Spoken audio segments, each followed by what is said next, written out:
High বন্ধুরা, তোমরা কি কোনোদিন উত্তরবঙ্গের ডুয়ার্স ঘুরতে গিয়েছিলেন? যদি না গিয়ে থাকেন, দুধের স্বাদ ঘোলে মেটানোর মতো আমি আজকে ঘুরতে নিয়ে যাব আপনাদেরকে দক্ষিণবঙ্গের ডুয়ার্স। ঘড়িতে এখন সকাল 7টা। আজ বেরিয়ে পড়েছি দক্ষিণবঙ্গের ডুয়ার্স যাওয়ার জন্য। খুব সকাল সকাল তাই বেরিয়ে পড়লাম বাইক নিয়ে। এই রাইডটি পুরোপুরি আমার সোলো রাইড হবে, একাই যাচ্ছি আমি। এখন আমি আছি শ্যামপুর মোড়। এইখান থেকে যাব উলুবেড়িয়া রোড ধরে সোজা 58 গেট পর্যন্ত। এই ট্যুরটা আমি একদম অফবিট রোডে করতে চাইছি, তাই আমি সোজা রাস্তা না ধরে আমি যাব একটু ভেতরের রাস্তা ধরে। এখন চলে আসলাম 58 গেটে, সময় 7:30। যেহেতু আজ বিশ্বকর্মা পূজা এবং 58 গেটের বিখ্যাত অষ্টনাগ পূজা, তাই সুন্দরভাবে এই রাস্তাটিকে সাজানো হয়েছে। আমি চাইলে এইখান থেকে সোজা উলুবেড়িয়া হয়ে NH ধরে চলে যেতে পারতাম দক্ষিণবঙ্গের ডুয়ার্সে, কিন্তু যাব না। আমি যাব একটু অন্য পথে, একটু অন্য রকম ভিউ নিতে নিতে। আমি ধরেছি গড়চিমুখ বোয়ালিয়া রোড। এই রোডটির সৌন্দর্য বারবার আমাকে এই রাস্তাটির প্রতি আকর্ষণ করে। আমার বাম দিকে রয়েছে দামোদর নদী। আমি এখন যাব পুরোটাই দামোদর নদীর পাড় ধরে। কখনো সেটি সামনে আসবে, কখনো কিছুটা দূরে সরে যাবে। যখন দার্জিলিং গিয়েছিলাম তখন সেবক রোডের কিছুটা আমার এই রকম দৃশ্য লেগেছিল, তাই আমি এটাকে বলতেই পারি শ্যামপুরের ডুয়ার্স। এই দেখুন, দামোদর নদীটা দেখা যাচ্ছে এইখান থেকে কিছুটা দূরত্বে, এবং তার চরেই ধান চাষ হয়েছে। এই হচ্ছে রাস্তাটা। কিছুটা সময় আসার পরে দামোদর নদী একদম রাস্তার পাড়ে চলে এসেছে। এইখান থেকে নেমে দেখে নেব দামোদরের রূপটা। শুনলাম ডিভিসি জল ছেড়েছে, তাই দামোদরের নদীর জলস্তর কিন্তু অনেকটাই বাড়া। কাল হয়তো এটি উপচেও যেতে পারে।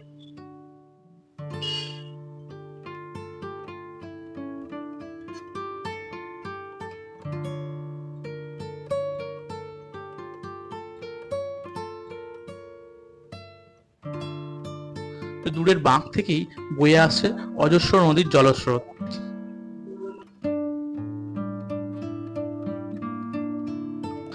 এখানে 5 মিনিটের ভিডিওগ্রাফির রেস্ট নিয়ে এগিয়ে যাচ্ছি আমার ডেস্টিনেশন দক্ষিণবঙ্গের ডুয়ার্সের উদ্দেশ্যে। আমি এই দামোদরের পাড় ধরেই চলতে থাকবো এবং যাব আমতা রোডে। আমার ডান দিকে রাস্তাটি চলে যাচ্ছে কুলগাছিয়ার দিকে, আর আমি যাচ্ছি সোজা এইখান থেকে মহিষাবিথানের দিকটায়। ওইখান থেকে আমি সোজা উঠবো আমতা রোডে। আমরা একদম দামোদর নদীর পাড় বরাবরই এগোচ্ছি। এইখানে একদম নদীটা কাছে চলে এসেছে। কিছুটা অফবিট রাস্তা কভার করে আমি এখন উঠে পড়েছি সুন্দর একটি মসৃণ রাস্তা, যেটি যাচ্ছে একদম সোজা আমতার উদ্দেশ্যে। এটি আমতা বাগনান রোড। আমি একদম আমতার কাছাকাছি চলে এসেছি। এইখান থেকে আমি কিন্তু ডোমজুড়ের রোডটা ধরবো না। আমি এইখান থেকে আরো একটি অফবিট রাস্তা নেব, যেটি যাচ্ছে মুন্সিরহাট। আমার ডান দিকে রাস্তাটি যাচ্ছে রানীহাটির দিকে, আর আমি যাব এই সোজা রাস্তাটি ধরে মুন্সিরহাটের দিকটায়।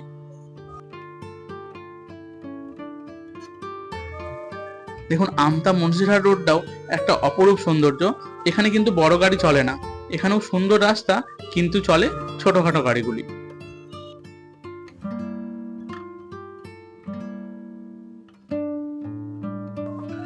ওই দূরে দেখা যাচ্ছে একটি সিঙ্গেল রেল লাইন। ওই লাইনটি আমতার সাথে হাওড়াকে যুক্ত করেছে। মুন্সিরহাট, বড়াগাছি এবং ডোমজুড় রোড ধরে আমি এখন চলে এসেছি আমার একদম ডেস্টিনেশনের কাছেই।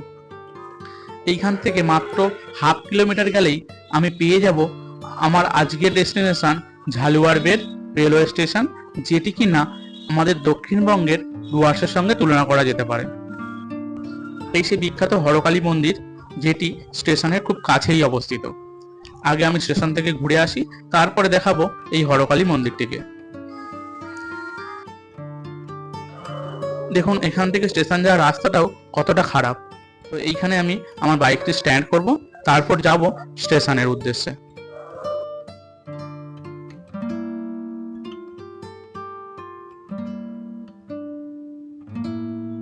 হঠাৎ করে আপনাকে যদি কেউ এখানে ছেড়ে দিয়ে যায়, আপনার দেখে মনেই হতে পারে এটি কোনো প্রত্যন্ত এবং পরিত্যক্ত রেলওয়ে স্টেশন, কিন্তু না, এখানেও কিন্তু প্রতিদিনই রেল চলাচল করে। এই রেল স্টেশনটা একটি মাত্র স্টেশন নিয়েই গঠিত এবং এর এক পাশে আছে রেল স্টেশন, অপর পাশে আছে ঘন জঙ্গল। সেই জন্য এটাকে আমরা ডুয়ার্সের সঙ্গে তুলনা করতে পারি। সারাদিনে কয়েকটি মাত্র ট্রেন চলাচল করে, তাই যখন রেলের টাইম হয় তখনই কিন্তু মানুষজন এখানে কিছু আসে, তাও কিন্তু সংখ্যায় অনেক কম। সেই জন্যই এই রেল স্টেশনটা অনেকটা ফাঁকা থাকে।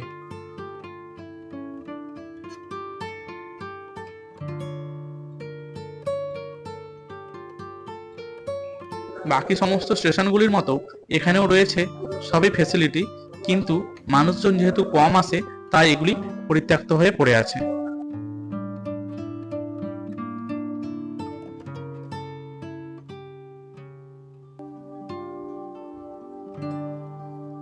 এই হচ্ছে সেই বিখ্যাত ঝালওয়ারবের রেলওয়ে স্টেশন, যেখানে মানুষের আনাগোনা হাতে গোনা মাত্র। এখানে মানুষজন সংখ্যায় খুবই কমই আসে এবং যখন রেলের টাইম হয় তাদের জানা আছে সেই সময় কিন্তু তারা এখানে রেল ধরার জন্য আসে। আপনি যদি এখানে আসতে চান তাহলে হাওড়া স্টেশন থেকে 10 টাকার বিনিময়ে টিকিট কেটে আমতা লোকালে উঠে পড়ুন আর খুব সহজেই এই স্টেশনে পৌঁছে যান।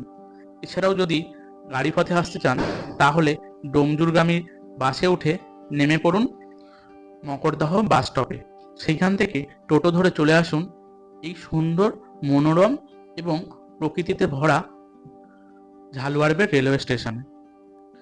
এখানে কিন্তু আপনি কোনো দোকানদানি পাবেন না, তাই খাবার কিনে আনুন, কিছুটা সময় কাটান, তারপরে আবার বাড়ি ফিরে যান।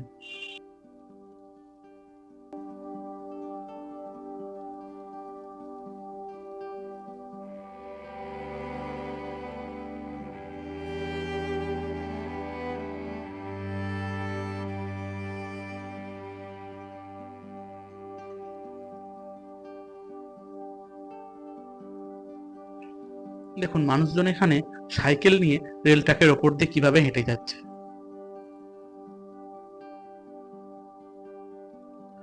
গুগলে সার্চ করে দেখলাম আর কিছুক্ষণ পরেই একটি ট্রেন এখানে চলে আসবে, তাই আমি ওয়েট করে গেলাম যে কোন ট্রেন আসে সেটি দেখার জন্য।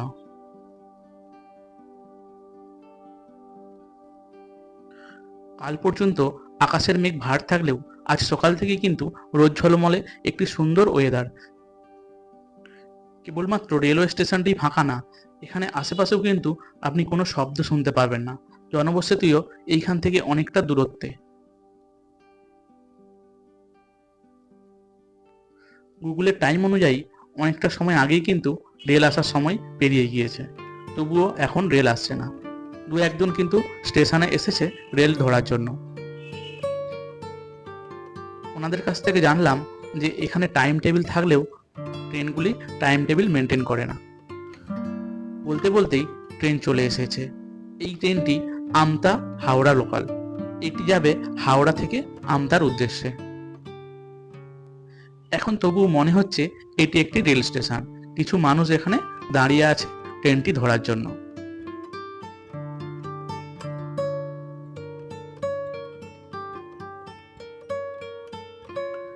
ট্রেন দাঁড়ানোর সময় এখানে 10 সেকেন্ডের মতো, মানুষ বেশি ওঠানামাও করে না, তাই এখানে বেশিক্ষণ ট্রেন ওয়েট করে না।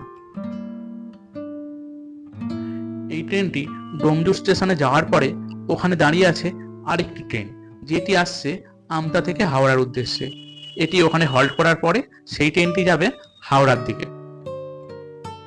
তাই কিছু মানুষ এখানে এখনো ওয়েট করছে হাওড়া যাওয়ার জন্য।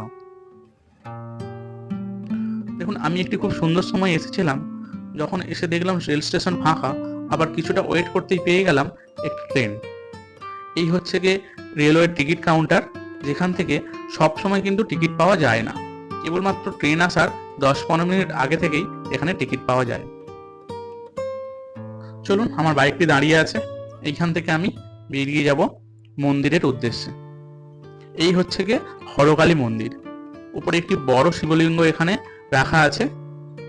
এই স্থানটি কিন্তু খুব সুন্দর পরিষ্কার পরিচ্ছন্ন করে রাখা আছে এবং মূর্তিটি দেখুন, রাধাকৃষ্ণের মূর্তি এখানে রাখা আছে। এখন সময় বেলা 12টা এবং আমি বেরিয়ে যাব বাড়ির উদ্দেশ্যে। দেখা হচ্ছে পরবর্তী ভিডিওতে, ততক্ষণ পর্যন্ত টাটা।